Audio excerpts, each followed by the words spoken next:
Oke, selamat sore semuanya. Sebelumnya perkenalkan, nama saya Liana dari Gugus Tugas Pencari Fakta, bagian dari tim advokasi untuk demokrasi yang terdiri dari beberapa organisasi yaitu YLBHI, Imparsial, Kontras, LBH Jakarta, Kompaks, YM57 Plus Institute, ICGR, dan lain-lain. Di sore hari ini kita udah bersama Mas Lakso Anindito dari IM57 Plus Institute, dari YLBHI ada Mas Arief, kemudian dari Kontras ada Mas Dimas, dari ICGR ada Mas Iqbal, dan juga dari LBH Jakarta ada Mas Khairul Anwar. Di sore hari ini kita akan menjelaskan paparan dari temuan awal kasus kematian driver ojek online Afan Kurniawan akibat dilindas oleh Ranti Srimulyani personil Brimob Polri. Paparan akan dimulai dari penjelasan kronologis yang akan dijelaskan oleh Mas Dimas dari Kontras. Kepada Mas Dimas dipersilakan.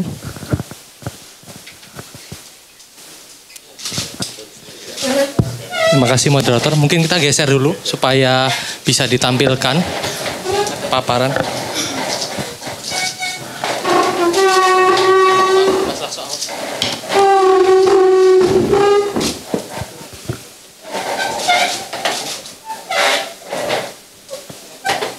Saya akan berdiri saja ya teman-teman ya. Nggak apa-apa ya? Blocking ini ya oke nggak? Oke, bismillahirrahmanirrahim. Assalamualaikum warahmatullahi wabarakatuh.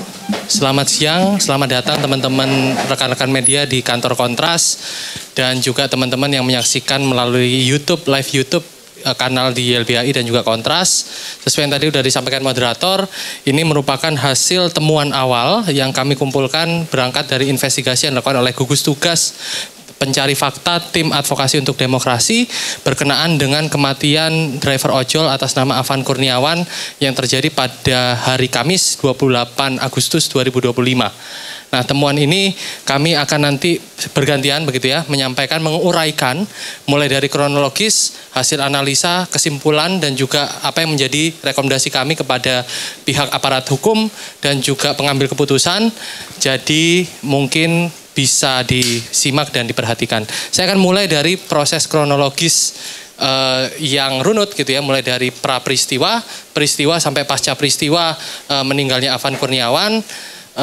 Pertama sekali gitu ya, kalau kita lihat dalam konteks pra peristiwa, sebenarnya pembunuhan atau terbunuhnya Afan gitu ya dimulai dari rentetan aksi yang dimulai tanggal 25 dan eskalasinya naik di tanggal 28 di mana jam 10 pagi sudah ada gelombang protes yang cukup masif gitu ya dilakukan oleh kelompok buruh yang tergabung itu ada kurang lebih 37 serikat yang kemudian menyampaikan pendapat di dua lokasi yang berbeda, yakni di Senayan dan juga di Patung Kuda di daerah Jakarta Pusat.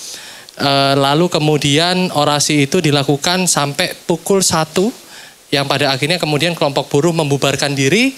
Lalu di jam 13.53 atau sekitar jam 2 siang terdapat massa aksi yang berbeda sejumlah ratusan orang yang juga kemudian menduduki lokasi yang ada di DPR RI. Nah, jam 15.12 gitu ya, massa aksi berupaya memaksa memasuki gerbang gedung DPR MPR, namun dihadang oleh barikade kepolisian yang berjaga di sebelah kiri gerbang gedung DPR RI. Jadi situasi yang kami pantau waktu itu, situasi sudah semakin eskalatif, jumlah massa sudah semakin banyak. Dan juga sudah mulai sebenarnya di siang hari itu, sekitar 8 menit setelahnya, sudah ada upaya pukul mundur atau penanganan huru-hara yang dilakukan oleh kepolisian dengan menggunakan senjata pengendali massa, yakni penembakan gas air mata dan juga meriam air atau water cannon yang dilakukan secara eksesif kepada massa aksi. Dan juga yang kami identifikasi juga ada penggunaan kendaraan taktis atau rantis yang itu juga diadakan atau ditempatkan gitu ya untuk melakukan penguraian massa di sekitar jam 15.20 atau setengah 4. Next. Nah, Pra-peristiwa yang kami coba lihat begitu teman-teman, ini situasi lokasi setelah 15.20 masa aksi yang berkumpul di DPR RI itu dipukul mundur oleh kepolisian, memadati area di sekitar area titik-titik di lokasi yang ada di sekitar DPR RI, salah satunya di Pejompongan. Di Pejompongan kami coba melihat ada sejumlah video yang kami kumpulkan begitu ya dengan metode open source intelligence gitu ya, dan menggunakan sejumlah investigasi secara langsung untuk kemudian mengumpulkan beberapa fakta-fakta, termasuk kemudian adalah penempatan kendaraan-kendaraan taktis dan juga di mana lokasi-lokasi kepolisian berada gitu ya. Ini bisa diputar videonya.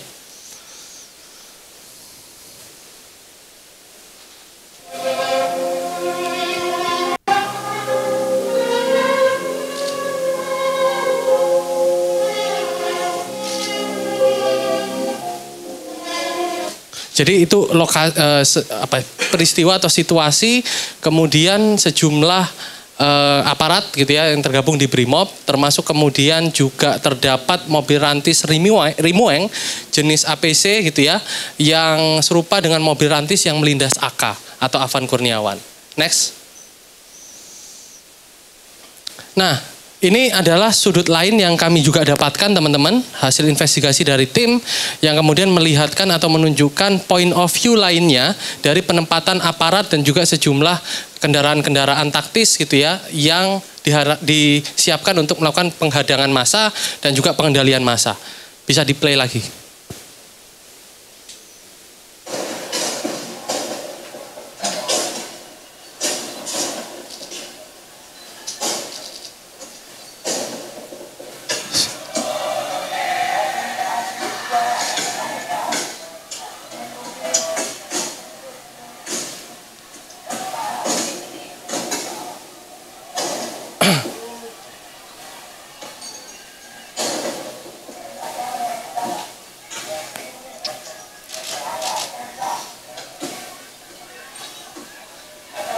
Oke, kalau kita perhatikan ini lokasinya ada di Jalan Pejompongan, itu ada menara BNI di situ.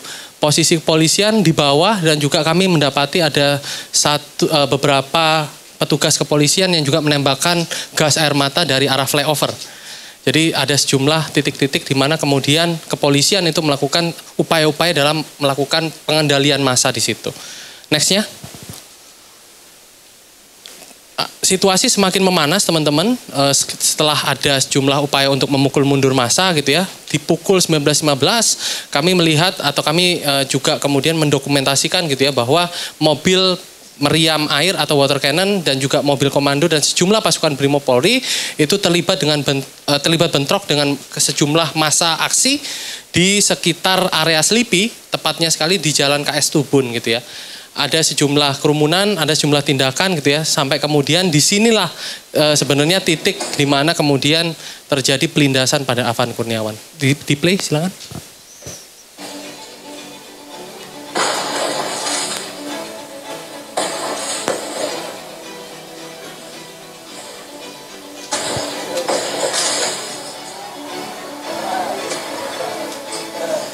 Bisa di next.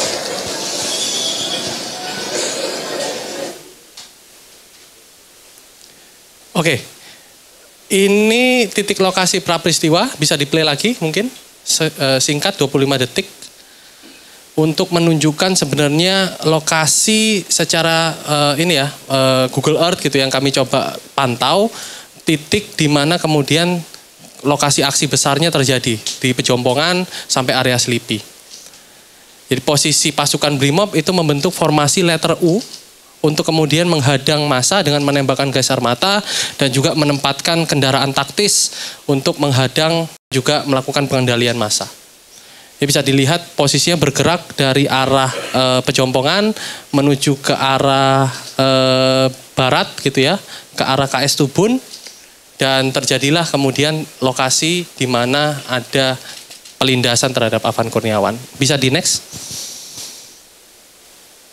Kita masuk di peristiwanya gitu ya.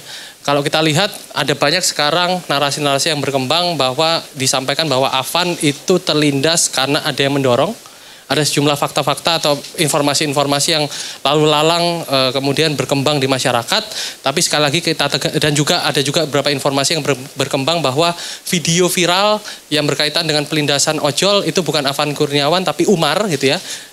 Berdasarkan hasil investigasi kami gitu ya, kami bisa tegaskan bahwa video yang memang sudah tersebar ke publik itu adalah video pelindasan Afan Kurniawan. Jadi pukul 19.16 terdapat dokumentasi video kendaraan menyerupai rantis Rimueng Brimob itu berhenti di lokasi area pejompongan.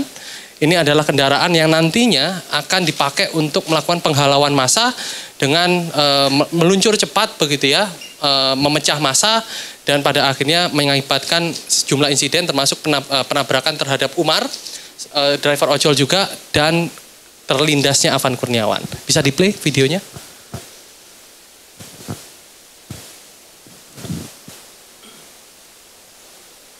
Nah, internet. Bisa di-skip mungkin untuk menghemat waktu. Nanti bisa kita sama-sama lihat atau kita bagikan ke teman-teman pers gitu ya. Tapi intinya yang mau kita tekankan adalah berdasarkan rekaman video yang tadi yang akan diputar gitu ya. Dan juga penuturan dari seorang saksi gitu ya pada sekitar pukul 19.27 sampai 19.28 kendaraan taktis Rimueng Brimob gitu ya dengan plat nomor yang sudah bisa disaksikan teman-teman 17713 strip 8 Romawi berhenti dan mundur 2-3 meter di depan Alfamart Penjernihan dan bersiap dengan ditempatkan di lokasi yang melawan arah gitu ya dan bersiap untuk melakukan tindakan-tindakan yang mengurai atau membubarkan massa. Next. Ini video yang tadi berusaha dikumpulkan gitu ya karena koneksi internet gitu ya, mungkin kita skip tapi nanti bisa kita bagikan ke teman-teman wartawan. Bisa. Ini detik-detik sebelum kemudian kendaraan taktis itu tancap gas gitu ya untuk membubarkan massa.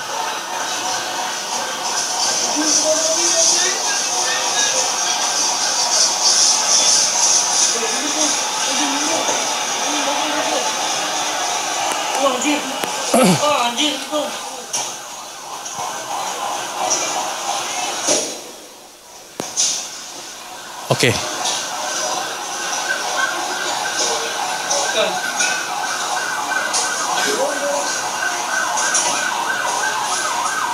Aduh, beringas banget tadi barkudanya. Nah, ini sudut lain yang kami dapatkan videonya dari seorang saksi. Next. Jadi kalau kita lihat sebenarnya nanti mungkin ada di penjelasan di beberapa poin lagi gitu ya. Kalau kita lihat point of view dari atas gitu ya. Sebelum kemudian kendaraan taktis Barakuda Rimueng ini kemudian ditancapkan gasnya untuk menguraikan massa, membubarkan massa, sudah ada upaya terlebih dahulu secara preemptif oleh polisian untuk menembakkan gas air mata. Jadi nanti bisa dilihat di video itu sebenarnya sudah ada upaya untuk membubarkan massa menggunakan gas air mata. Pertanyaan besarnya adalah ketika sudah dilakukan penembakan gas air mata untuk mengurai massa, kenapa kepolisian kemudian menggunakan kendaraan taktis untuk kemudian menghalau massa atau membubarkan massa? Jadi itu yang kemudian menjadi pertanyaan besar dan menjadi telaah kami bahwa ada unsur kesengajaan di sini, ada kesadaran penuh yang kemudian diambil keputusannya oleh kepolisian dan menurut kami ini tentu adalah tindakan yang berlebihan atau eksesif. Pada saat bersamaan dalam video tersebut direkam atau dilihat dari sudut pandang ketinggian yang tadi saya jelaskan, itu mungkin bisa ditunjukkan videonya. Kalau memungkinkan koneksi internetnya, bisa.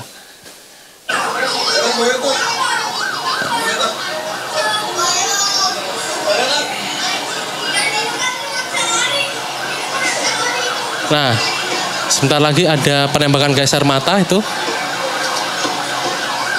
Di saat Barakuda itu melaju ke arah kerumunan massa.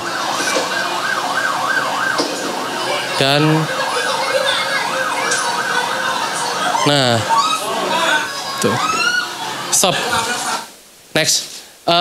Jadi kalau kita lihat konstruksinya gitu ya, kita bisa lihat bahwa situasinya memang di situ di saat itu ada banyak orang yang memang melakukan upaya-upaya untuk menghindar gitu ya dari kendaraan taktis Barakuda, tapi kemudian seorang driver ojol Afan Kurniawan kemudian tergelincir dan pada akhirnya jatuh dan kemudian terlindas oleh kendaraan taktis dari Brimob gitu ya. Itu sekitar 1928 sampai 1930 Rantis Brimob dari arah Alfamart Penjenihan, lokasi awal ketika ditempatkan itu menuju arah TPU Karet Bifak untuk mengurai massa dengan melaju di jalur yang melawan arah, melindas seorang berjaket Gojek yang kemudian diketahui bernama Afan Kurniawan. Korban ditabrak dalam posisi merunduk hingga jatuh, tersungkur, terseret dengan posisi tubuh berada di bawah bagian ban depan rantis tersebut. Next. Oh ya, bisa diputar. Ini belum ya tadi ya? Bisa dipersingkat aja. Kalau enggak nanti mungkin di share aja. Ya, kita next dulu. Nah, rantis tersebut kemudian berhenti kurang lebih 7 detik. Massa yang mengetahui terjadi peristiwa itu langsung berlari menuju arah mobil dan terdengar peringatan pengemudi bahwa rantis tersebut telah menabrak dan menyeret korban. Nanti juga kami akan jelaskan analisanya soal spesifikasi dari kendaraan taktis ini gitu ya, yang ternyata di dalamnya juga ada kamera eksternal teman-teman.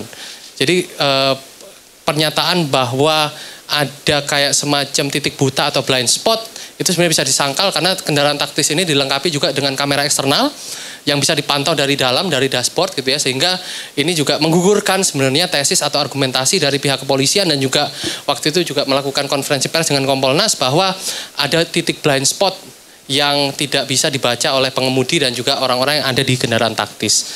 Nah, arah mobil rantis tersebut akhirnya tetap melaju kembali dengan kondisi menyeret tubuh korban sejauh berapa meter dan akhirnya melindas tubuh korban gitu ya.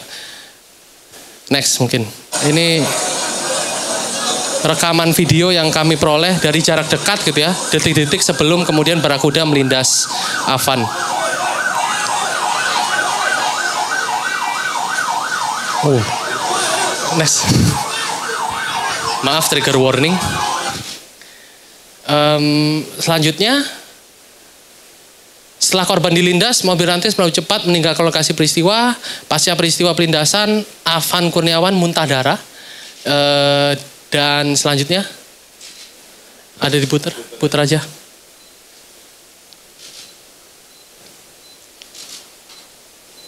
Jadi kondisinya memang sudah kritis sampai kemudian dilarikan ke RSCM dan pada saat sudah di RSCM, Afan Kurniawan kemudian meregang nyawa.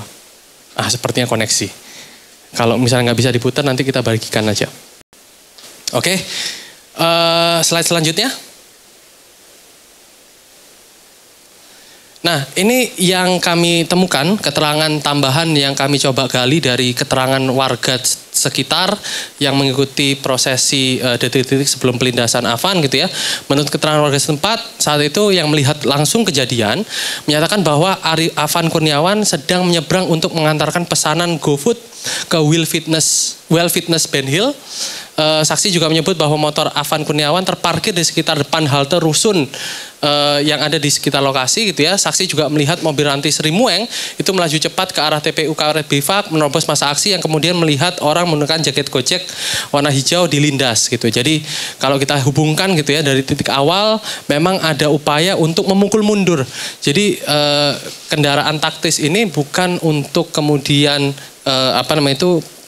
pulang atau meninggalkan dan juga menuju ke Mako gitu ya, tapi memang dipersiapkan untuk melakukan upaya-upaya lebih lanjut gitu ya dalam melakukan pengendalian massa dan memukul mundur massa aksi yang masih bertahan sampai kurang lebih pukul pukul 7 sekitar setengah 8. Next.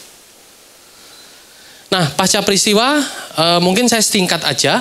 Karena titik tekannya adalah di peristiwa, jadi kami bisa bilang bahwa video yang sempat viral itu adalah video dari Afan Kurniawan ketika dilindas dan juga ada unsur kesengajaan karena menurut kami sudah ada upaya pengendalian massa dengan penembakan gas air mata, tapi pertanyaan besarnya adalah kenapa kemudian ketika sudah ada upaya pengendalian massa dengan gas air mata tetap menggunakan kendaraan taktis untuk menghalau atau membubarkan massa. Yang ketiga juga pernyataan bahwa Afan didorong. Jadi kalau kita lihat dalam video-video yang kami kumpulkan dan juga keterangan saksi yang kami juga telaah gitu ya, tidak ada satupun yang kemudian menyampaikan bahwa ada upaya secara sengaja untuk mendorong Afan. Jadi memang posisinya Afan ini bukan demonstran, dia memang hendak mengantarkan makanan ke Will Fitness yang ada di sekitar Ben Hill, dan di saat itu juga kemudian dia mengalami peristiwa naas dilindas oleh Rantis Rimueng. Pasca peristiwa kurang lebih dilakukan pengejaran ke Makobrimob sampai akhirnya pecah aksi yang sangat besar gitu ya di tanggal 28, lokasinya di Kuitang di Makobrimob di depan ini, lalu juga kemudian merembet ke sejumlah daerah juga yang kemudian bereaksi atau menjadi respon reaksi dari masyarakat atau publik terhadap brutalitas kepolisian. Jadi teman-teman sekalian, itu kurang lebih paparan kronologis yang bisa kami sampaikan.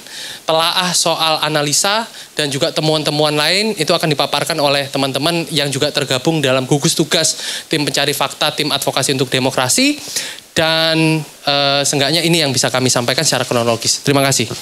Oh ya, nama saya Dimas Bagus Arya dari Kontras dan juga Taut.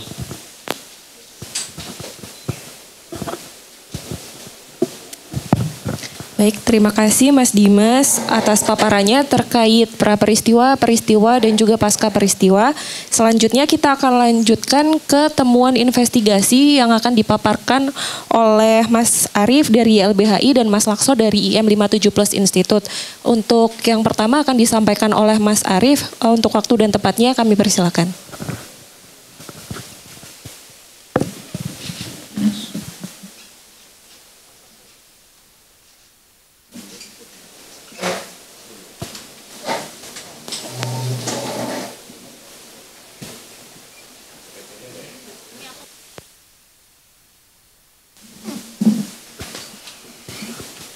Cek.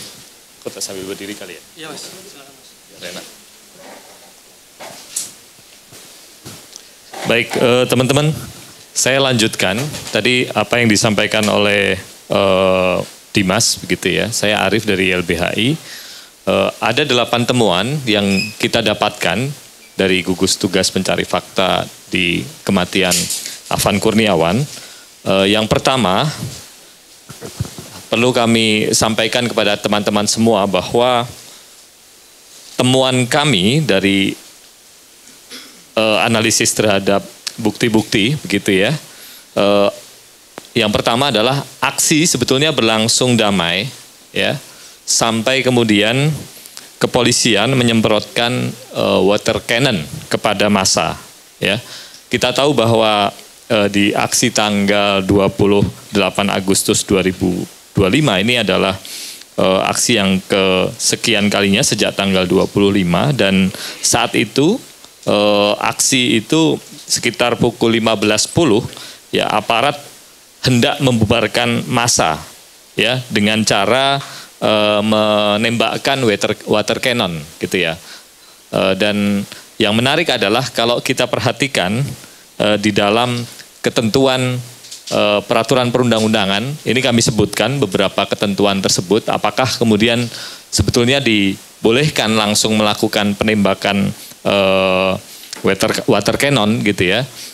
Itu kita bisa cek misalkan di Perkapolri nomor 1 tahun 2009 ya, tentang penggunaan kekuatan dalam tindakan kepolisian. Kemudian ada Perkapolri juga nomor 7 tahun 2012 tentang tata cara penyelenggaraan pelayanan, pengamanan, penanganan perkara penyampaian pendapat di muka umum, ya, termasuk juga Perkapolri nomor 8 tahun 2009 tentang implementasi hak asasi manusia dalam pelaksanaan tugas kepolisian.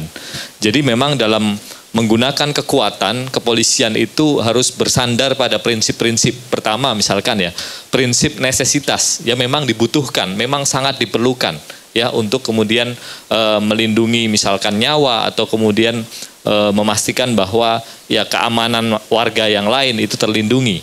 Atau kemudian yang kedua, prinsip proporsionalitas. Jadi tindakan yang diambil itu harus proporsional dengan situasi yang ada. Apakah memang betul-betul harus dilakukan atau tidak, atau bisa dilakukan dengan tindakan-tindakan yang lain. Dan yang keempat ini, yang ketiga adalah bicara soal masuk akal atau tidak, rasional atau tidak, begitu ya. Ini mesti kemudian dipertimbangkan oleh aparat penegak hukum, khususnya kepolisian pada saat unjuk rasa tanggal 28. Tapi teman-teman, kalau kita perhatikan temuan kami, yang terjadi adalah itu masih sore hari, begitu ya, dan masa waktu itu tidak ada tindakan kekerasan atau kemudian upaya untuk merusak fasilitas umum, tapi kemudian sudah dicoba dibubarkan oleh kepolisian yang saat itu yang turun langsung Brimob, ya dan juga pasukan huru-hara, ya. Dan kalau kemudian kita perhatikan pasal 3 Perkapolri nomor 1 tahun 2009, mestinya dan juga pasal 7 ya, mestinya kemudian mereka mengikuti tahapan. Tahapan pertama itu harusnya menggunakan peringatan lisan gitu ya. Dan yang kedua itu kemudian menggunakan tahapan misalkan penggunaan kekuatan tapi tangan kosong begitu ya. Cukup dengan pasukan huru-hara. Atau kemudian yang ketiga itu ya dengan alat pemukul misalkan ya. Nah, yang terjadi adalah yang dilakukan oleh kepolisian langsung meloncat ke tahap yang kelima, ya, langsung menembakkan water cannon gitu ya, dan kemudian diikuti dengan penembakan gas air mata. Padahal saat itu massa tidak melakukan tindakan apapun dan dalam posisi pasif. Dan yang menarik dari temuan kami, peraturan internal kepolisian ini di sini belum disebutkan, sudah disebutkan khususnya di pasal 24 ya, itu mengatur mengenai ketentuan waktu ya. Nah, harus dicatat bahwa ini aturan internal kepolisian. Artinya ini sebetulnya digunakan sebagai pedoman bagi kepolisian yang bertugas dalam pengamanan aksi, bukan berlaku untuk masyarakat umum. Ya. Di dalam ketentuan tersebut polisian punya batas waktu. Kalau sudah jam 6 malam, itu mestinya kemudian diupayakan untuk aksi selesai. Nah, ini aturan internalnya mereka. Tapi kalau untuk aturan umum itu tidak diperbolehkan karena pembatasan kemerdekaan menyampaikan pendapat itu mestinya aturannya levelnya undang-undang. Ya, di undang-undang tidak ada aturan pembatasan mengenai aksi harus sampai jam berapa. Ya, ini yang seringkali hari ini justru menjadi seolah-olah perdebatan, padahal jelas bahwa itu hanya aturan internal sampai dengan jam 6. Yang menarik, ini baru jam 3 lewat, begitu ya, sudah kemudian diupayakan pembubaran oleh kepolisian dan yang turun langsung kemudian aparat Brimob, ya, yang itu tidak sesuai sebetulnya dengan prosedur, gitu. Itu yang kami temukan. Kemudian yang kedua, nah, kawan-kawan, ada ketentuan khususnya di dalam Peraturan Kepala Kepolisian nomor 16 tahun 2006 tentang pedoman pengendalian massa yang hari ini sudah diubah melalui Perkapolri nomor 2 tahun 2019 tentang penindakan huru-hara, diikuti dengan aturan pelaksanaannya, ada Perkaba. Ini mengatur bahwa rantis, tadi mungkin bisa balik lagi ke slide yang awal, rantis ini memang kendaraan taktis yang penempatannya itu mestinya dekat dengan objek vital dan itu tidak di depan, ya. Harusnya itu ada di belakang pasukan huru-hara, ya. Dan levelnya sebetulnya ini untuk tindakan yang kesekian kalinya, jadi tidak boleh langsung berhadapan-hadapan dengan massa aksi. Tetapi yang terjadi, yang kita saksikan ketika kemudian di aksi berlangsung di gedung DPR, khususnya ketika kemudian mendekati peristiwa penabrakan Afan Kurniawan, yang terjadi badak ini, sebutan lain rantis EPC ini posisinya justru di depan, ya, langsung berhadapan dengan massa. Dan yang menarik adalah padahal saat itu sebetulnya gas air mata sudah ditembakkan untuk membubarkan massa. Ya, artinya mestinya kemudian yang kami temukan adalah harusnya mobil tidak perlu kemudian mengejar massa. Ya, cukup kemudian balik ke formasi awal seperti ini, ya, di belakang, ya, pasukan huru-haranya yang di depan. Tetapi yang terjadi, temuan kami justru maung ini ada di depan dan posisinya mengejar massa aksi, begitu ya. Dan ketika kemudian mendekati peristiwa pelindasan Afan Kurniawan, tadi kita sudah saksikan juga videonya. Jalanan itu sebetulnya lengang, ya, dan itu sudah kondisi itu sudah terjadi sejak di Pejompongan sampai hampir ke lokasi pelindasan. Dan yang terjadi adalah mobil itu kalau kita saksikan di videonya itu seperti mengejar dan zigzag, dan massa aksi itu berlarian ke pinggir samping jalan untuk menyelamatkan diri. Dan itu yang terjadi di peristiwa yang kami temukan, dan memang temuannya yang harus digarisbawahi bahwa penempatan kendaraan taktis itu menyalahi atau tidak sesuai dengan pedoman pengendalian massa sebagaimana ketentuan peraturan perundang-undangan, terlebih di dalam ketentuan internal kepolisian sendiri. Itu yang kedua. Nah, mungkin yang kedua tadi ini posisi penempatan ini ya, mobil badak ya. Nah, posisinya harusnya di tengah ya. Formasi kompi pasukan huru-hara, kemudian baru ada mobil kepolisian ya. Dan Rantis itu posisinya ditempatkannya di tengah. Jadi bukan kemudian disuruh di depan dan mengejar begitu ya. Kemudian sebelum itu tadi, oke, ini sudah ya. Oke, lanjut. Yang ketiga, ini temuan fakta yang kami dapatkan adalah kendaraan taktis melaju dengan cepat ya di ruas jalan yang dipenuhi oleh massa. Jadi kendaraan ini bukannya kemudian melambat ketika kemudian ada massa, tapi justru posisinya melaju cepat begitu ya. Dan Rantis sekali lagi ini tidak berada pada tempatnya, yaitu dekat dengan objek vital nasional, dan justru bergerak cepat tanpa berhenti di antara massa aksi. Dan alih-alih menghindar dengan hati-hati, Rantis justru melaju dengan cepat di ruas jalan yang dipenuhi massa. Padahal sebelum Rantis Rimoeng Brimob melaju ke arah kerumunan massa, formasi pasukan Brimob telah melakukan penembakan gas air mata untuk mengurai massa, seperti yang saya sampaikan tadi. Dan kalau kemudian merujuk pada protapnya, aturan internal kepolisian, mestinya kalau setelah kemudian ada tindakan penembakan dan massa sudah menghindar, bubar, kemudian Rantis ini mestinya kembali pada posisi semula, tapi itu tidak terjadi. Oke. Nah, ini temuan kami yang keempat, tapi sebelum temuan yang keempat ini saya sampaikan, tadi mungkin sedikit menambahkan spesifikasi mobil Rantis ini beratnya kurang lebih 4.200 ya. 4.200 kg ya, dan dia itu terbuat dari baja ya. Dan yang jelas ketika dia kemudian dilempar batu, dilempar besi atau barang apapun tidak akan merusak mobil ini ya, termasuk kacanya ya. Ya, karena memang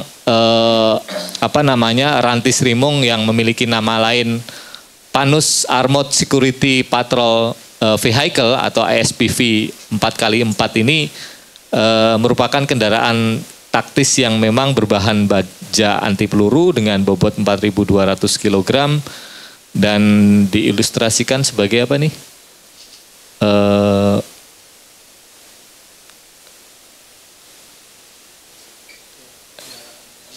Ya, semacam kendaraan tempur sebetulnya ya, yang memang kalau kemarin kemudian disampaikan keterangan oleh para terlapor begitu ya, yang sudah diproses etik, ini kan mereka khawatir bahwa mobilnya itu kemudian bisa terbuka, rusak dan lain sebagainya, tapi itu tidak akan terjadi sebenarnya. Terlebih kemudian nanti mungkin temuan teman-teman yang akan menyampaikan temuan lainnya yang lebih detail soal itu. Tapi selanjutnya saya sampaikan temuan yang keempat ya, terkait dengan fakta investigasi bahwa Afan Kurniawan ini bukan masa aksi, ya. Tapi Afan Kurniawan adalah bagian dari masyarakat, ya, yang memang sedang beraktivitas pada saat itu. Nah, saat kejadian almarhum ini diketahui sedang bekerja sebagai pengantar makanan di salah satu tempat fitness, ya, mengantarkan makanan di salah satu tempat fitness, dan dia sedang melintas di kawasan aksi, begitu ya. Dan berdasarkan fakta yang kami dapatkan, sumber yang kami dapatkan, memang posisinya ketika ditabrak kan tidak berdiri, ya teman-teman, ya.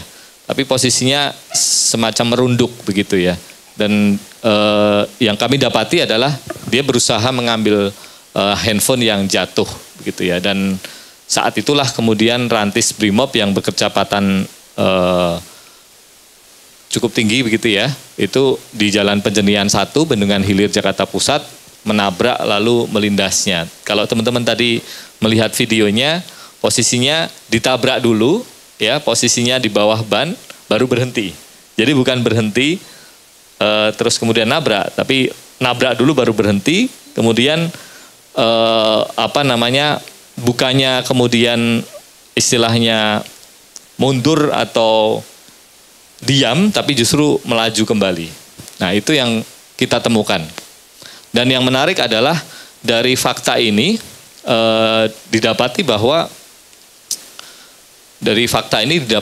ternyata kepolisian, khususnya Brimob yang saat itu membubarkan massa, itu tidak mampu kemudian membedakan mana masa aksi, mana yang kemudian juga masyarakat yang sedang beraktivitas, termasuk Afan yang pada akhirnya jadi korban. Saya kira itu apa yang bisa saya sampaikan. Selanjutnya akan dilanjutkan oleh rekan saya. Terima kasih banyak Mas Arif atas pemaparannya. Bapak dan Ibu semua, perkenalkan, nama saya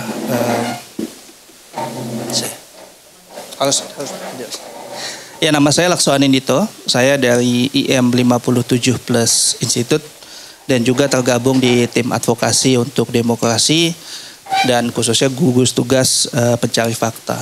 Jadi sebetulnya apa yang ingin saya sampaikan sangat terkait dengan penjelasan kawan saya sebelumnya, yaitu Mas Arif, terkait dengan adanya ketidaksesuaian dari fakta-fakta yang disebutkan oleh Mas Arif tadi dengan proses sidang yang dipublikasikan di media. Dan itu pun sebetulnya sidang Komisi Etik Kepolisian itu tidak menampilkan keseluruhan rangkaian sidang. Tapi pada saat pertama seakan-akan dijejerkan, tapi setelah itu proses persidangan ditutup. Nah, kalau kita melihat dari penjelasan yang dilakukan sepotong oleh pihak-pihak yang dimintai keterangan dari 7 anggota polisi tersebut, seakan-akan ada kondisi keterpaksaan yang dialami oleh polisi tersebut sehingga harus melakukan tindakan-tindakan pilihannya antara hidup dan mati. Kalau dia tidak melindas Afan, seakan-akan taruhannya adalah nyawa. Nah, terkait dengan hal ini kita menemukan ada fakta yang berbeda berdasarkan pada penelusuran lapangan. Pertama, sejak pertama sudah menjadi suatu pertanyaan, kenapa kendaraan rantis kepolisian itu malah melaju dan berjalan zigzag untuk membubarkan massa. Padahal pembubaran massa itu bukanlah tugas dari mobil rantis. Nah, inilah yang kita lihat sebagai satu proses yang secara prosedur itu sudah salah. Dan ini menyebabkan adanya rangkaian kesalahan yang terjadi. Jadi kalau kita melihat dari fakta tersebut bahwa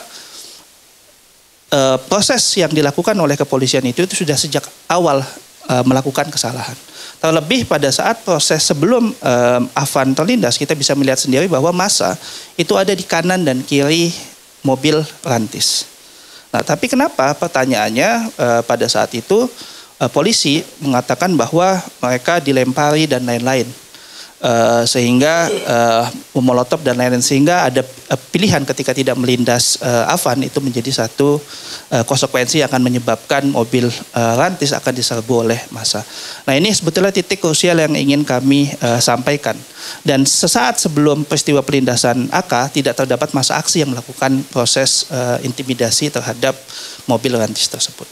Yang kedua yang ingin kami sampaikan adalah klaim dari Bribta Rahmat ketika menyatakan bahwa tidak mengetahui posisi orang-orang. Nah, ini menjadi satu pertanyaan tambahan lagi. Kenapa dia berjalan zigzag di kerumunan massa, padahal massa ada di kanan dan kiri dan tetap melaju secara kencang sebagaimana dijelaskan oleh Mas Arief. Inilah sebetulnya menurut kami ya, ada potongan-potongan peristiwa yang itu hanya disampaikan dari versi polisi yang ada di dalam mobil saja. Dan inilah kenapa temuan pada hari ini menjadi satu temuan yang penting untuk bisa menjelaskan bahwa ada fakta yang berbeda antara keterangan pihak Brimob tadi dengan fakta yang ada di lapangan. Nah ini sebetulnya poin 5 ini merangkum dari apa yang dijelaskan oleh Mas Arief sebelumnya dalam bentuk yang lebih teknis. Selanjutnya, boleh lanjut. Kita masuk ke, nah ini tayangannya ya Bapak dan Ibu semua.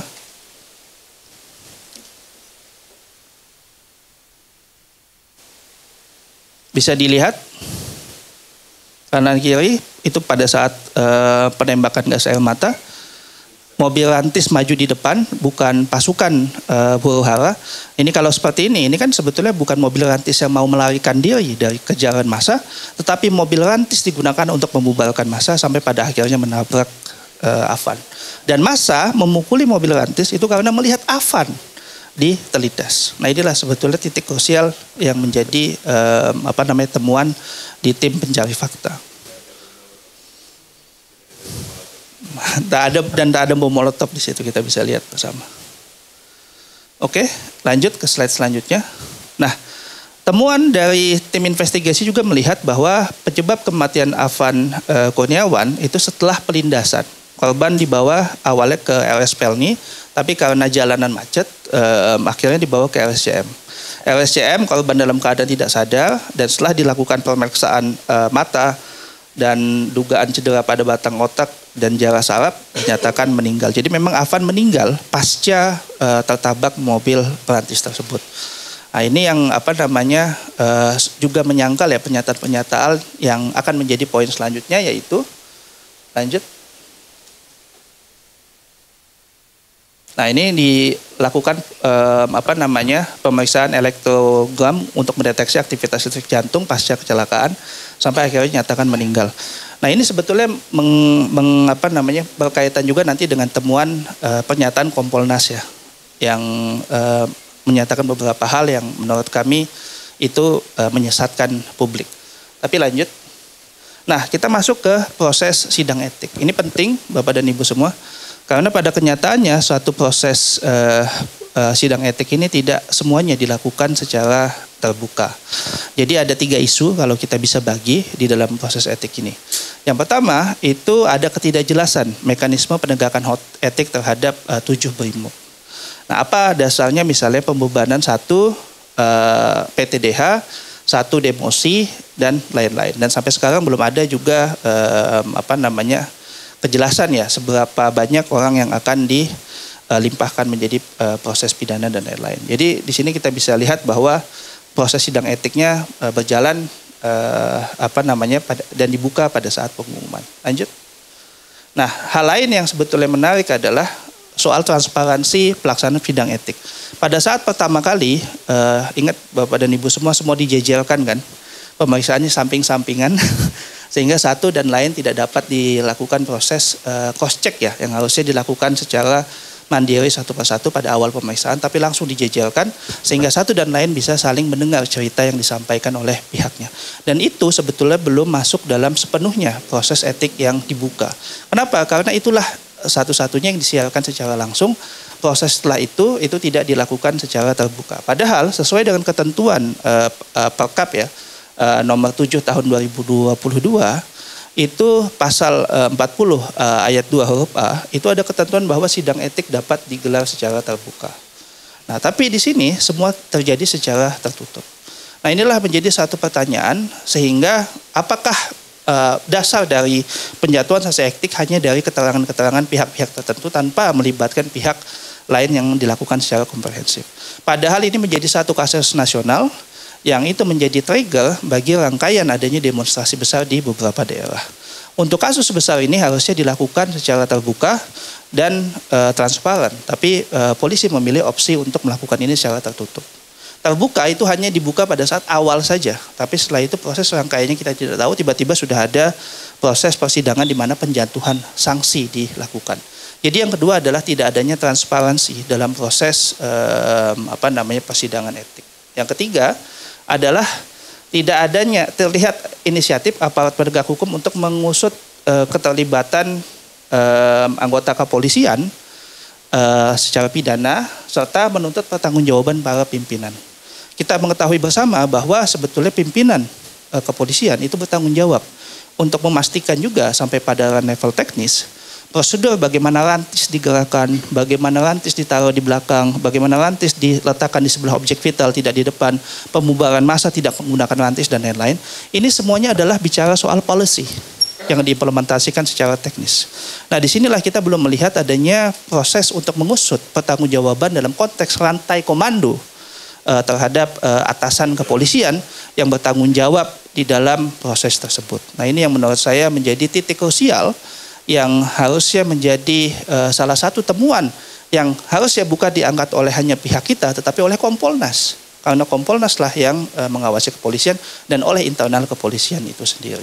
Nah, ini yang tidak dilakukan yaitu terkait dengan rantai komando dan pertanggungjawaban kepada pimpinan. Nah, yang terakhir adalah pernyataan kontroversial dari Kompolnas yang kami lihat seakan-akan memposisikan bahwa para polisi yang melindas itu dalam keadaan yang tiada pilihan. Padahal kita ketahui bersama bahwa setelah melihat proses komprehensif, harusnya Kompolnas membuka sejak awal bahwa ada misprosedur yang dilakukan dan tidak sesuai dengan protap dalam penanganan masa aksi. Tetapi Kompolnas malah sibuk menaikkan statement-statement yang seakan-akan Brimob tersebut dalam keadaan blind spot dan lain-lain. Sehingga inilah yang menjadi kesalahan serius yang berbahaya untuk lembaga eksternal. Nah, jadi kita melihat bahwa Kompolnas tidak menjalankan fungsinya secara tepat. Dan juga terakhir ada narasi bahwa Afan jatuh meninggal bukan karena dilindas dan lain-lain. Nah, itu yang harusnya perlu diluruskan secara publik ya. Bahwa memang meninggalnya ya karena dilindas. Kenapa bisa dilindas? Karena memang ada, jadi kan seakan-akan ada keterangan karena jatuh lah, karena inilah dan lain-lain. Baru lindas itu adalah rangkaian peristiwanya. Nah, ini yang menjadi hal penting juga yang perlu kita lihat ya terkait dengan peran atau sikap Kompolnas ya di dalam menanggapi kasus ini. Karena Kompolnas adalah pengawas yang harusnya melakukan proses pengawasan. Mungkin itu ya 8 temuan yang kami temukan. Untuk selanjutnya saya serahkan kembali kepada moderator. Terima kasih. Baik, terima kasih Mas Lakso dan Mas Arief atas pemaparannya dari 8 temuan fakta investigasi. Selanjutnya kita akan beralih ke analisa pelanggaran HAM yang akan dipaparkan oleh Mas Arul dari LBH Jakarta. Silahkan Mas Khairul Anwar.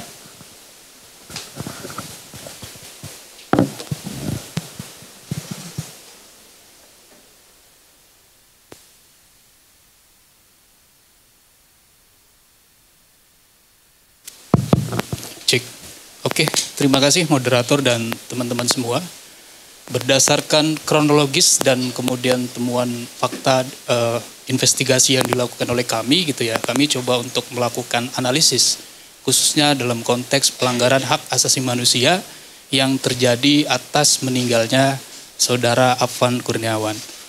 Yang pertama, kami melakukan analisis sedikitnya ada 2 bentuk pelanggaran hak asasi manusia. Yang pertama, pelanggaran terhadap hak atas hidup atas meninggalnya dan saudara Afan atas tindakan brutalitas yang kemudian dilakukan oleh aparat kepolisian, dalam hal ini adalah Brimob, dan hak atas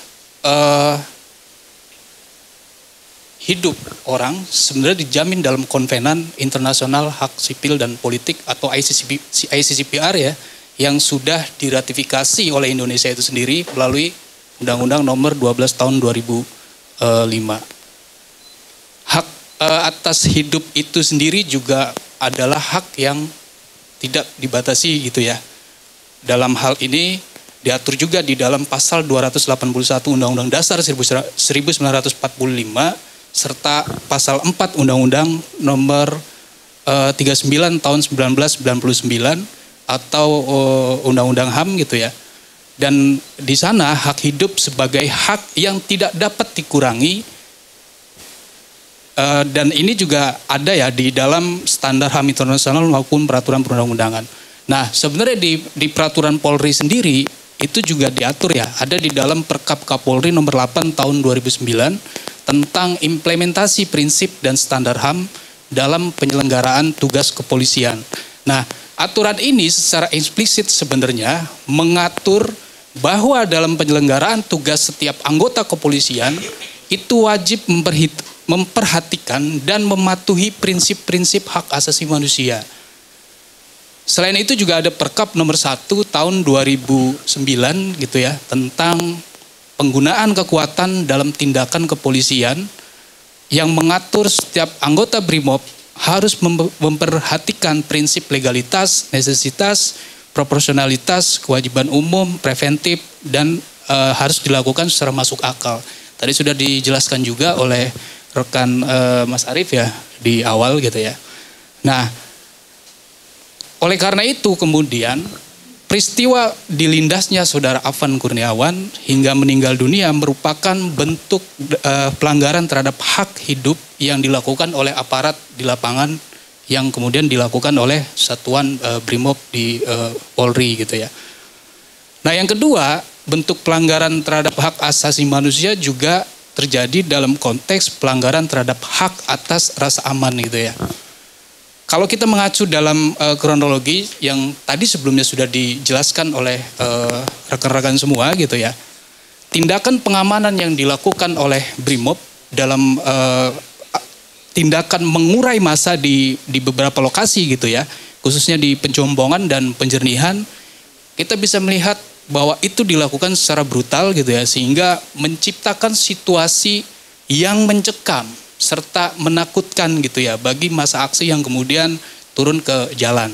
Nah, dalam hal ini kemudian tindakan pengamanan brutal dengan rantis BRIMOB yang keluar formasi di pasukan gitu ya dan menerabas massa aksi merupakan bentuk pelanggaran hak atas rasa aman yang sejatinya ini diatur dalam pasal 28G ayat 1 Undang-Undang Dasar Republik Indonesia tahun 1945 yang secara khusus jaminan ini disebutkan bahwa perlindungan dari ancaman ketakutan yang mana di dalam hal ini adalah hak berserikat, berkumpul, mengeluarkan pikiran dengan lisan dan tulisan ya sebagaimana dijamin dalam pasal 28 dan pasal 28E ayat 3 Undang-Undang Dasar 1945. Nah, lebih lanjut, hak atas rasa aman juga diatur secara eksplisit ya gitu ya. Dalam pasal 30 dan 35 Undang-Undang nomor 39 tahun 1999 tentang hak asasi manusia, khususnya di dalam pasal 30 dan pasal 35 Undang-Undang 3999. Di mana di pasal 30 dijelaskan bahwa setiap orang itu berhak atas rasa aman dan tentram serta perlindungan terhadap ancaman ketakutan untuk berbuat atau tidak berbuat sesuatu.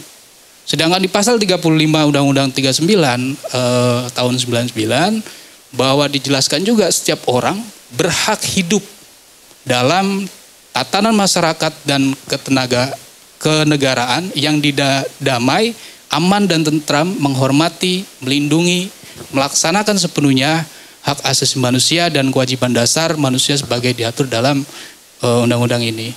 Oleh karena itu menjadi fakta bahwa telah terjadi kesalahan fatal gitu yang dilakukan oleh kepolisian dan khususnya anggota BRIMOB yang berjalan ke arah kerumunan massa mengendarai rantis hingga menyebabkan terlanggarnya hak rasa aman dan juga hak atas hidup warga negara. Itu untuk pelanggaran HAM-nya, untuk pelanggaran pidananya akan dijelaskan oleh Iqbal ya. Ya, oke. Terima kasih.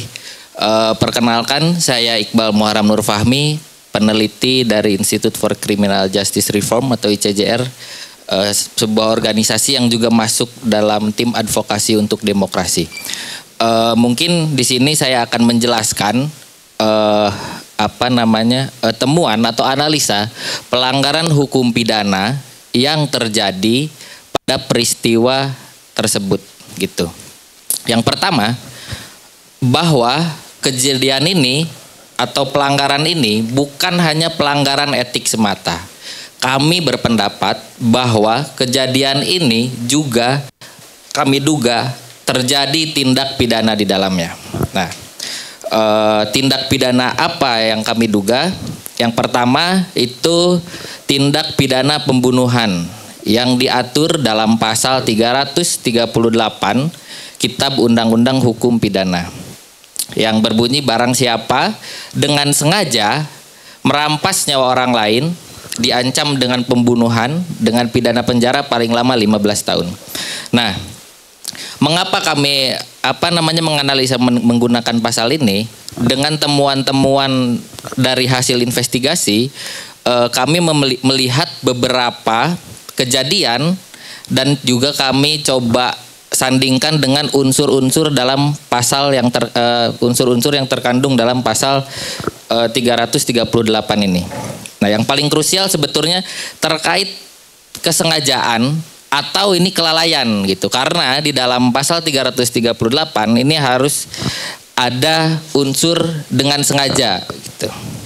Nah, yang pertama terkait itu sengaja dalam doktrin hukum pidana yaitu sadar dan mengkehendaki akibat dari perbuatannya. Nah, dalam konteks ini kesengajaan, teori kesengajaan yang paling relevan yaitu kesengajaan dengan kemungkinan. Nah, apa itu kesengajaan dengan kemungkinan?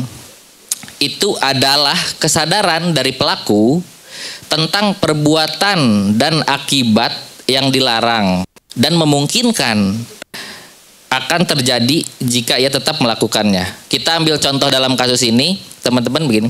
Ini Rantis, kalau dari hasil temuan yang tadi dipaparkan oleh teman-teman gitu, hasil investigasi dalam kasus ini, Rantis melaju melawan arah di kerumunan orang dan tidak ada tindakan. Kalau kita lihat dari dan kita analisa dari video-video dan temuan-temuan, itu tidak ada tindakan untuk mencegah adanya kecelakaan.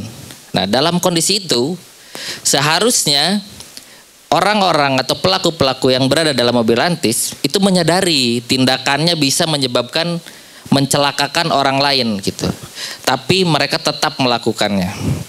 Nah, bila kita lihat lagi lebih dalam di beberapa video yang tadi ditampilkan bahwa mobil Rantis ini sempat melaju lalu menabrak korban hingga tersungkur dan diseret beberapa meter tadi. Lalu mobil ini sempat berhenti 7 detik gitu. Nah, berhenti tersebut bukan karena adanya penyerangan kalau kita lihat ya. Itu bukan karena adanya penyerangan gitu. Lalu setelah itu sempat berhenti 7 detik, lalu dia melanjutkan lagi perjalanannya sambil melindas korban gitu. Nah, ini yang tadi saya jelaskan adanya kesengajaan dengan kemungkinan. Nah, gitu. Lalu selanjutnya bahwa dalam perkara ini kami menganalisa tidak ada alasan penghapus pidana. Gitu. Mengapa begitu? Paling relevan terkait penghapusan pidana dalam perkara ini gitu ya, atau dalam kejadian ini itu diatur dalam pasal 48 KUHP yang mana barang siapa melakukan perbuatan karena pengaruh daya paksa tidak dipidana. Nah, ini mungkin tidak bisa dimasukkan atau tidak bisa menjadi acuan untuk kejadian ini, saudara-saudara. Ya, tidak bisa diterima gitu karena daya paksa atau keadaan memaksa itu menurut doktrin hukum kondisi tidak berdaya dan tidak dapat menghindar karena adanya dorongan, tekanan maupun paksaan. Nah, mungkin apabila kita lihat dari kejadian ini ya, dari pengakuan Bribka Rohmat yang dia bilang dalam sidangnya tadi bahwa apabila kita tidak melanjutkan, mati kita gitu kan. Atau dia bilang bahwa dalam kondisi tersebut dia diserang menggunakan oleh massa aksi menggunakan batu atau barang-barang lainnya. Nah, apakah bisa kita kategorikan bahwa keadaan ini darurat atau keadaan yang memaksa dan memang harus dia jalankan gitu si mobil. Nah, untuk menjawab itu mungkin kita lihat kondisinya dulu ya. Bahwa spesifikasi mobil yang digunakan gitu ya, rantis Rimoeng ini memiliki berat 4.200 kg dengan struktur bodi baja tahan peluru. Nah, apakah mungkin serangan massa apabila ada ya, atau lemparan batu itu bisa menyebabkan serangan fatal gitu ya, yang menyerang orang-orang yang ada dalam kendaraan. Nah, apakah besar lemparannya atau apapun itu dengan struktur bodi yang tahan peluru, kami menilai bahwa itu tidak akan terjadi. Nah, pada akhirnya pada kesimpulan bahwa kondisi darurat dan keterpaksaan tidak bisa menjadi dasar untuk kejadian ini gitu. Maka dari itu tidak relevan terkait alasan dari penghapusan pidananya. Mungkin itu untuk paparan terkait pelanggaran hukum pidananya. Saya serahkan kembali ke moderator.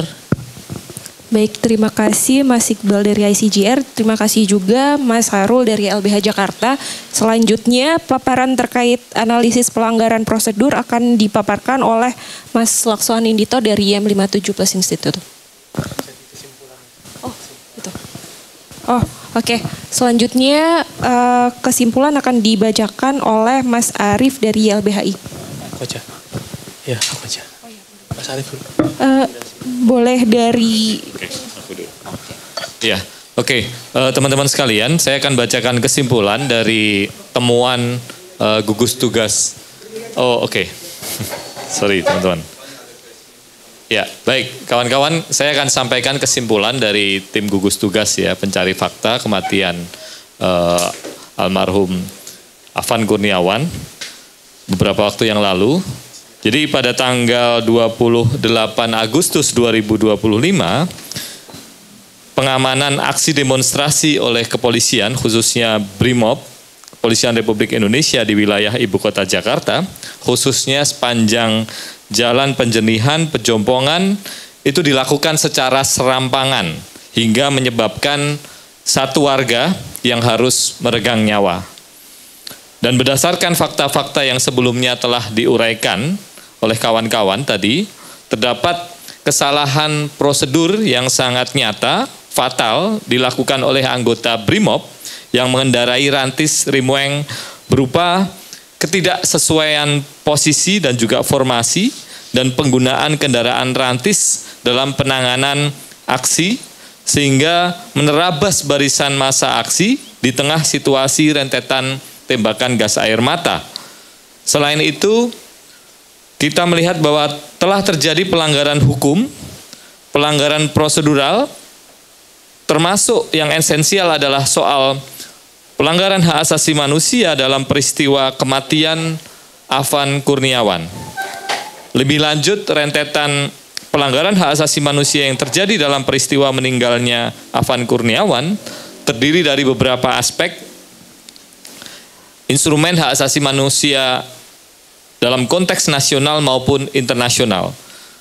Sedangkan terkait dengan pelanggaran hukum, dapat kita lihat dari aspek hukum pidana materialnya, yakni sebagaimana yang diatur pada pasal 338 Kitab Undang-Undang Hukum Pidana terkait dengan pembunuhan. Kami mengamati bahwa peristiwa yang mengakibatkan kematian dari Afan Kurniawan tidak dapat dipisahkan dari pola penyikapan huru-hara yang dilakukan oleh kepolisian. Hal ini mengakibatkan peristiwa serupa ini berpotensi terulang di masa depan jika tidak dilakukan pembenahan secara fundamental. Selanjutnya akan disampaikan rekomendasi. Rekomendasi akan disampaikan oleh Mas Iqbal dari Mas Dimas dari Kontras. Oke, teman-teman, sudah masuk ke rekomendasi gitu ya, dari paparan, temuan, analisa, dan juga kesimpulan yang kami coba uraikan, kami sampaikan kepada teman-teman.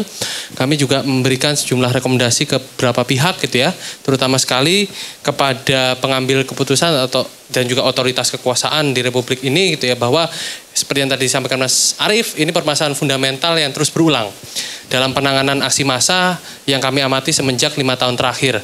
Pertama sekali dari reformasi di korupsi, lalu juga ada aksi-aksi besar lain, di mana kemudian pola pengamanan, pola pengendalian massa yang dilakukan oleh aparat kepolisian juga selalu serampangan, dan selalu juga ada korban jiwa di situ. Jadi kami memberikan rekomendasi pertama kepada Presiden dan Dewan Perwakilan Rakyat Indonesia, itu pertama untuk memberhentikan Kapolri dan melakukan evaluasi menyeluruh terhadap institusi kepolisian dan mendorong adanya reformasi penuh di tubuh kepolisian itu sendiri.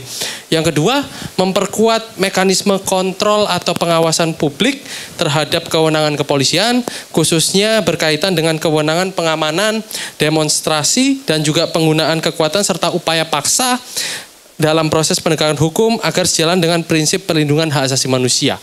Dan yang ketiga, mendesak kepada Kepolisian Republik Indonesia untuk melakukan penegakan hukum terhadap anggotanya yang diduga melakukan pelanggaran etik atau hukum dalam aksi demonstrasi, bukan justru melindungi atau melakukan pembelaan, dan juga tidak boleh ada proses atau rantai impunitas serta diskriminasi penegakan hukum.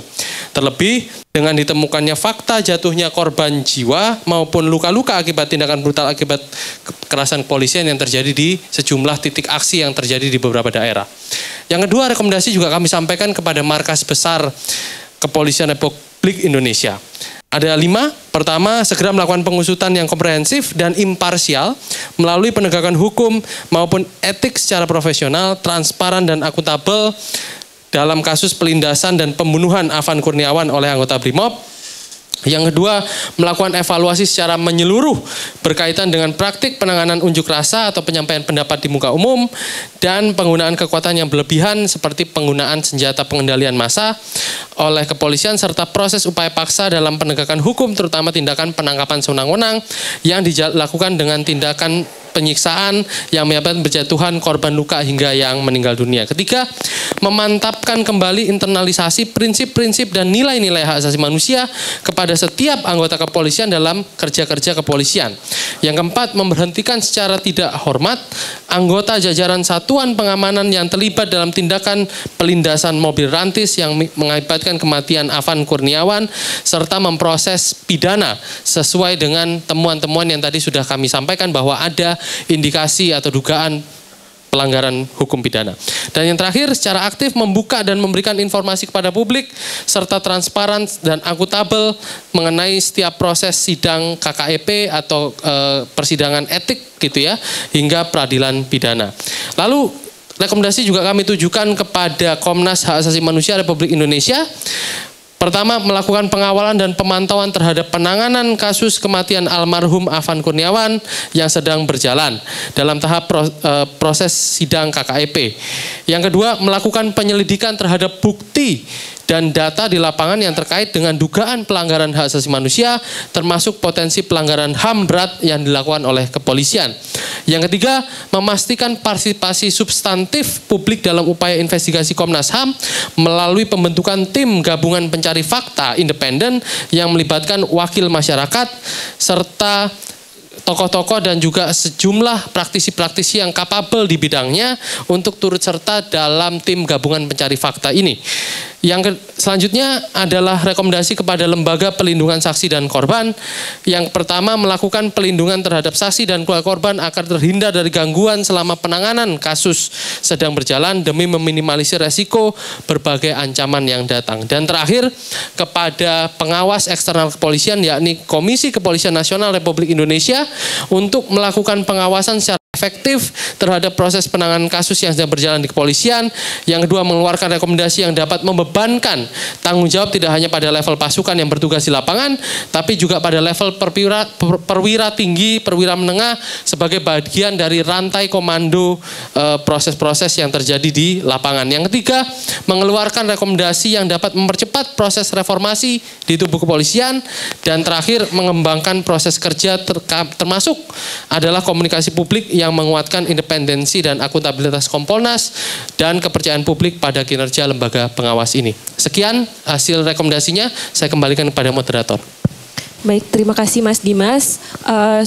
Teman-teman, demikian paparan terkait temuan awal kita di sore hari ini. Selanjutnya saya akan buka sesi tanya jawab untuk 2 orang penanya.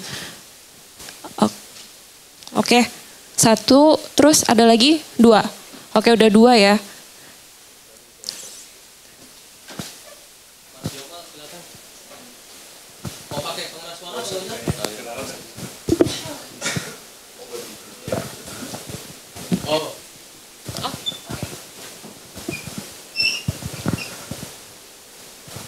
Selamat sore semuanya, saya Yaumal dari suara.com. Saya ingin menanyakan tadi yang disinggung oleh Mas Dimas soal titik buta ya, tadi disinggung. Tadi Mas menyebutkan bahwa kendaraan itu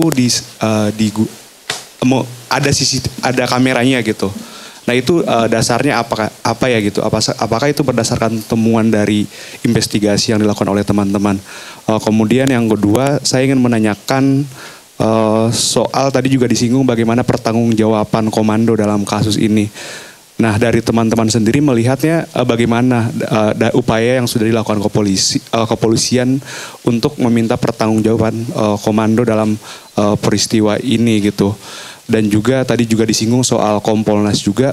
Apakah juga teman-teman dari koalisi juga merasakan bahwa pada peristiwa ini Kompolnas bersikap seolah menjadi kuasa hukum dari para anggota BRIMOB yang terduga pelanggar ini gitu. Karena kan kita bisa melihat dari beberapa pernyataan-pernyataan mulai dari Blinspot dan sebagainya. Itu aja sih, terima kasih. Terima kasih. Mau kumpulin. Baik, terima kasih. Saya Hamam dari Tempo. Ada 3 pertanyaan yang ingin saya tanyakan. Nanti untuk jawabannya silakan ngacak aja muka yang tepat. Pertama soal rekomendasi untuk proses pidananya. Kalau dari kemarin hasil gelar perkara di Propam itu kan menyimpulkan unsur pidana hanya dilakukan oleh 2 orang, yaitu Kompol Kosmas dan Bribka Rohmat yang ada di depan. Nah, kalau dari teman-teman sendiri dorongannya pidana terhadap itu saja sesuai yang hasil gelar perkara atau juga termasuk ada potensi unsur pidana oleh 5 penumpang di belakang gitu. Itu yang pertama. Kemudian yang kedua soal baru aja tadi kan Mabes ngabari bahwa memberikan kabar bahwa 2 orang itu yang sudah disanksi etik pekan lalu sudah mengajukan banding. Ini kalau kita tahu kan banding sidang etik kan berlarut-larut dan lama dan kadang-kadang akhirnya nggak jelas gitu. Soal itu apa rekomendasi dari teman-teman koalisi? Dan yang terakhir penegasan sedikit soal ini kaitannya sama Kompolnas juga. Kemarin Kompolnas bilang bahwa Afan itu almarhum jatuh dulu sebelum kemudian ditabrak atau dilindas. Itu ada mention itu. Nah kalau yang berdasarkan temuan tadi, Afan itu jatuh karena ditabrak atau jatuh dulu gitu. Itu aja. Terima kasih. Langsung aku jawab ya, Mbak. Ya. Ya, bagi-bagi nanti. Ya, makasih Mas Yomal, Mas Hamam. Nanti untuk pembagian menjawab pertanyaan mungkin bisa bergilir dengan teman-teman yang lain. Tapi saya mau merespon dulu soal spesifikasi kendaraan Rantis Rimweng jenis APC gitu ya. Kalau dalam istilah kepolisian itu adalah badak gitu ya, kendaraan badak. Kita coba melakukan analisa secara mandiri begitu ya, spesifikasi yang berkaitan dengan kendaraan Rantis Rimweng itu. Kita bisa dapati bahwa itu adalah produksi dari Korea Selatan. yang sekitar setahun atau 2 tahun lalu itu memang diimpor untuk kemudian penguatan alat-alat yang ada di kepolisian gitu ya. Nah, dari hasil penelaahan kami gitu ya, spesifikasi dari kendaraan-kendaraan yang memang diimpor atau diproduksi di Korea dan diimpor untuk kemudian dipergunakan oleh lembaga kepolisian Republik Indonesia itu dilengkapi dengan spesifikasi yang berkaitan dengan fitur-fitur tambahan gitu ya. Fitur-fiturnya antara lain selain yang tadi saya sebutkan soal kamera eksternal, artinya kamera eksternal itu juga bisa menangkap situasi yang ada di luar lalu ditampilkan kepada orang-orang yang berada dalam mobil. Juga ada lampu rotator, sirine dan juga pengeras suara yang itu juga bisa menjadi semacam mekanisme untuk memberikan aba-aba atau peringatan sebenarnya kepada masyarakat. Tapi anehnya dalam konteks kemarin proses pelindasan Afan gitu ya dan juga upaya untuk melakukan penguraian massa di sekitar area Pejompongan itu kami tidak melihat penggunaan pengeras suara itu digunakan. Artinya kan ini memang ada sesuatu yang sifatnya disengaja gitu ya. Padahal mobil itu dilengkapi dengan fitur tersebut, seharusnya kalau memang intensinya untuk menguraikan massa itu bisa dilakukan secara preemptif gitu ya atau secara awal memang tujuannya untuk melakukan penguraian massa. Tapi kalau misalnya itu tidak digunakan, kita bisa duga bahwa ini memang punya satu itikat untuk melakukan upaya-upaya yang sifatnya menarget massa aksi yang memang berkerumun pada upaya-upaya unjuk rasa gitu ya. Jadi kami memperoleh itu dari analisa secara mandiri, Mas Yaumal, terkait dengan fitur-fitur yang dilengkapi dalam mobil jenis ASPF gitu ya, 4x4 atau Armored Security Patrol Vehicle. Lalu kemudian menyambung dari pertanyaan Mas Yaumal juga, pertanyaan terakhir itu soal sikap Kompolnas gitu ya. Ya ini yang sebenarnya kami di Koalisi Masyarakat Sipil juga menyayangkan. Kenapa kemudian Kompolnas itu terus-menerus seolah-olah bertindak sebagai juru bicara dari kepolisian. Alih-alih kemudian melaksanakan fungsi dan tugasnya sebagai pengawas fungsional dari lembaga kepolisian. Kalau kita lihat kan tadi sudah dijelaskan juga sama Mas Arief secara kesimpulan bahwa ini proses yang berulang. Tapi kami melihat juga ada juga proses berulang dari respon Kompolnas terhadap sejumlah tindakan-tindakan eksesif atau berlebihan dilakukan oleh kepolisian. Jadi kami merasa bahwa Kompolnas itu juga harus ditinjau atau perlu kemudian bagaimana fungsi-fungsi Kompolnas yang termaktub dalam peraturan presiden gitu ya, pembentukan Kompolnas itu perlu dikaji kembali. Apakah kemudian fungsi-fungsi yang selama ini itu sudah relevan untuk mengimbangi wewenang dan juga fungsi dari kepolisian yang memang kalau kita punya istilah gitu kan, kepolisian ini kan lembaga super body gitu ya. Apakah kemudian proses-proses atau kewenangan Kompolnas itu sudah cukup atau sudah mampu untuk melakukan pengawasan yang sifatnya independen dan imparsial terhadap kinerja kepolisian yang wewenangnya sangat banyak, itu sepertinya perlu dikaji kembali. Jadi dorongan kami sebenarnya adalah coba untuk melihat atau mendorong dan juga mengkaji gitu ya terkait dengan perpres pembentukan Kompolnas gitu ya, termasuk adalah coba untuk melihat, meninjau dan merekomendasikan fungsi-fungsi yang memang selayaknya itu bisa dilakukan oleh lembaga pengawas kepolisian. Terus pertanyaannya Mas Hamam gitu ya, ada kurang lebih 3 juga soal penghukuman terhadap anggota BRIMOB dan yang lain sebagainya. Itu mungkin nanti bisa gantian, siapa yang mau menjawab? Mas Arief, Mas Lakso, pidana. Oh. Oke. Untuk pertanyaan Mas Amam tadi ya. Oke. Sorry. Untuk pertanyaan Mas Amam tadi terkait tindak pidana ya. Apakah 5 orang yang ada dalam mobil tersebut juga merekomendasikan untuk dipidana berdasarkan apa yang kami temukan dan apa yang kami pantau selama sidang gitu ya. Kami melihat titik berat perannya memang ada di 2 orang yang di depan. Satu Bribka Rohmat sebagai pengemudi dan satu lagi komandannya itu ya, Komandan Kosmas sebagai pemberi perintah gitu, yang memerintahkan untuk melaju gitu. Mungkin itu ya, kami menitik beratkan pada 2 pelaku yang duduk di depan gitu, Mas.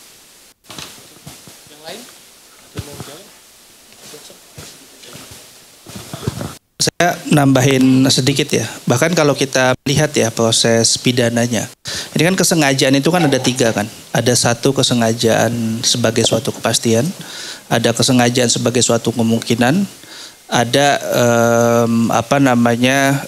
kesengajaan yang memang itu sebagai suatu kemungkinan. Nah itu kalau kita lihat, bahkan sebetulnya kalau ada mobil melaju di tengah masa, itu apakah kita bisa kategorikan sebagai kesengajaan dengan kemungkinan, apa suatu sengajaan dengan suatu kepastian? Nah itu yang menjadi salah satu titik yang perlu difikirkan. Itu sebetulnya menunjukkan urgensi bahwa proses pidana, penyidikan harus tetap dilakukan untuk bisa membongkar kasus ini. Yang kedua soal tanggung jawab komando, tadi saya nambahkan sedikit dari Mas Dimas. Kita melihat bahwa itulah yang miss ya dalam proses ini. Jadi seakan-akan kesalahan hanya ditimpakan kepada 7 orang BRIMOB. Hal kita harus evaluasi lagi, apakah memang ada kelalaian sehingga mobil rantis itu diletakkan tidak sesuai posisinya dan melaju di tengah-tengah masa. Ini kan kita bicara sudah pada level policies. Nah itu yang menjadi titik krusial. Itu aja mungkin Mas Dimas. Terima kasih. Ada lain, Mas Arief? Iya, tadi Mas Yaumal ya dari suara.com menanyakan perihal posisi Kompolnas yang seperti kuasa hukumnya Polri. Nah itu yang kita sayangkan dan kita kritik ya dalam laporan investigasi ini, dan mestinya kemudian yang dilakukan oleh Kompolnas adalah mengkoreksi ya proses ya penegakan etik yang tidak sesuai dengan prosedur ya, atau kemudian proses penegakan hukum pidananya yang kemudian masih belum dijalankan sampai dengan hari ini ya, termasuk juga sebetulnya melakukan koreksi ya, evaluasi terhadap bagaimana brutalitas aparat yang terjadi ya dalam beberapa waktu aksi kemarin yang menimbulkan banyak korban.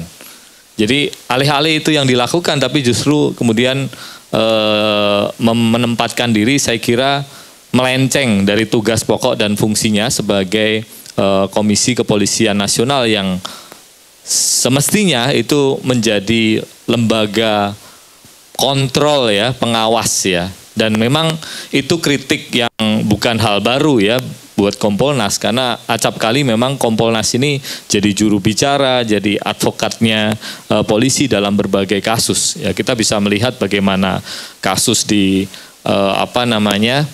Padang misalkan kematian Afif Maulana, atau mungkin di kasus Kanjuruhan, kasus Gama di Semarang begitu ya. Itu yang memang terjadi. Saya kira evaluasi terhadap komisioner Kompolnas ya, peran Kompolnas yang kemudian justru tidak menjalankan fungsi pengawasan, ini yang memang harus kita suarakan bersama. Itu yang pertama. Kemudian yang kedua, Kompolnas kemudian juga menyampaikan bahwa posisi Afan ini jatuh duluan begitu ya. Jadi semacam memberikan pendapat terkait dengan peristiwa. Saya kira ini lagi-lagi ini melenceng dari peran mereka. Mereka harusnya mengkritisi soal prosesnya ini nggak benar nih. Sidang etik harusnya terbuka tapi justru malah tertutup begitu ya. Hanya sebagian yang ditampilkan. Pemeriksaannya pun tadi disampaikan oleh kawan-kawan itu bersamaan begitu, yang mana satu terlapor atau terduga pelaku begitu ya, etik itu bisa saling mendengarkan, dan tentu ini akan berdampak pada proses pemeriksaan yang menurut kami ini tidak akan berjalan dengan adil begitu ya, dan bisa fair begitu ya. Nah ini yang kemudian menjadi persoalan.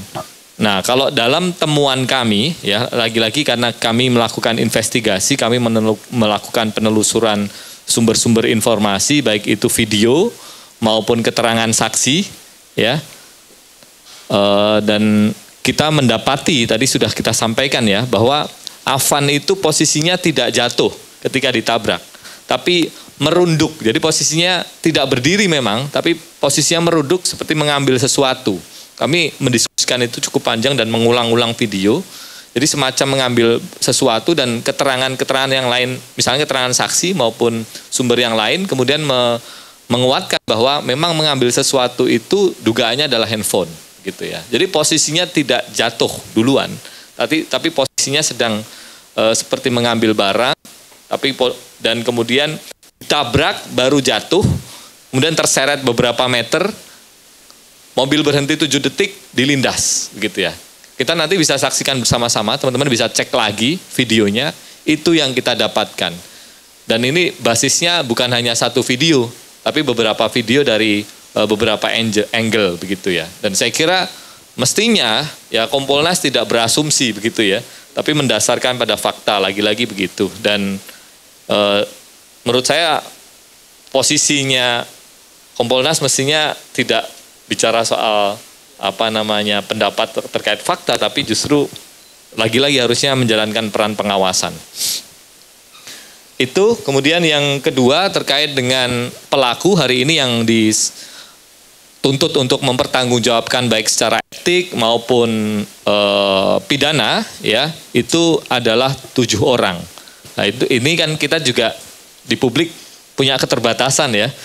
Berapa orang yang ada di mobil rantis ya, yang kita tahu ada 7 itu pun dari kepolisian, tapi yang sejatinya ya kita nggak tahu, dan kita tidak menemukan bukti pendukung apapun untuk mengatakan bukan itu. Tetapi yang tadi jadi poin utama adalah bagaimana dengan rantai komando ya, atasannya bagaimana. Ini yang juga tadi di dalam rekomendasi yang disampaikan oleh kawan-kawan, mesti kemudian ditarik kepada rantai komando di atasnya, karena pelanggaran prosedur atau proses yang serampangan dalam pengamanan aksi itu nyata-nyata terlihat dalam fakta yang kami uraikan tadi. Mestinya dalam merespon aksi itu ada tahapan-tahapan, 6-7 tahapan yang harus dilakukan oleh kepolisian sebelum kemudian melakukan tindakan yang menggunakan kekuatan ya, seperti water cannon sampai gas air mata ya. Tetapi yang terjadi ini langsung melompat ke 5. Nah tentu menjadi pertanyaan, ini siapa yang mengarahkan seperti itu, siapa yang bertanggung jawab? Mestinya ini yang kemudian dikejar, dan Kompolnas itu harusnya ngasih saran seperti itu ya. Jadi bukan kemudian justru malah bicara mengenai sebagai seorang pelindung atau juru bicaranya kepolisian semacam itu ya. Nah ini yang perlu kita dorong, dan berkaca dari pengalaman kasus-kasus yang lain, misalkan Kanjuruhan deh, yang tidak jauh dari kasus ini, bahkan kematiannya berkaitan dengan gas air mata juga, dan 135 lebih nyawa melayang, itu yang akhirnya dalam tanda petik dikorbankan kan hanya kepolisian yang ada di lapangan. Tapi seperti Kapolres, Kapolda, ya itu tidak dituntut pertanggungjawaban, ya. Dan ini yang kami pikir ya harus menjadi pembelajaran ya, itu tidak boleh terjadi. Saya pikir proses penegakan hukum baik itu etik maupun pidana, jika memang ditemukan ada kelalaian atau pelanggaran yang itu dilakukan oleh atasan dari 7 orang ini, ya mestinya diusut gitu ya. Terlebih ini kan pasukannya pasukan Brimob ya. Ya Brimob ini ada di bawah Polda Metro Jaya, dan setahu saya ini Kapolda ya yang kemudian juga mesti bertanggung jawab gitu. Jadi mestinya juga ada pemeriksaan ke arah sana ya, dan tanggung jawab juga harusnya diusut sampai ke sana, bukan hanya mereka yang ada di lapangan.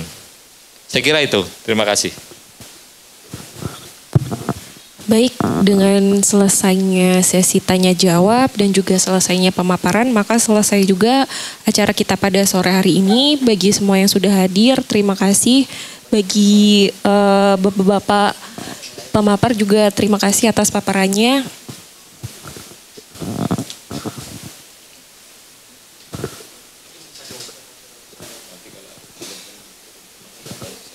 Oke, kalau teman-teman ada informasi lanjutan yang diperlukan, mungkin bisa doorstop setelah ini.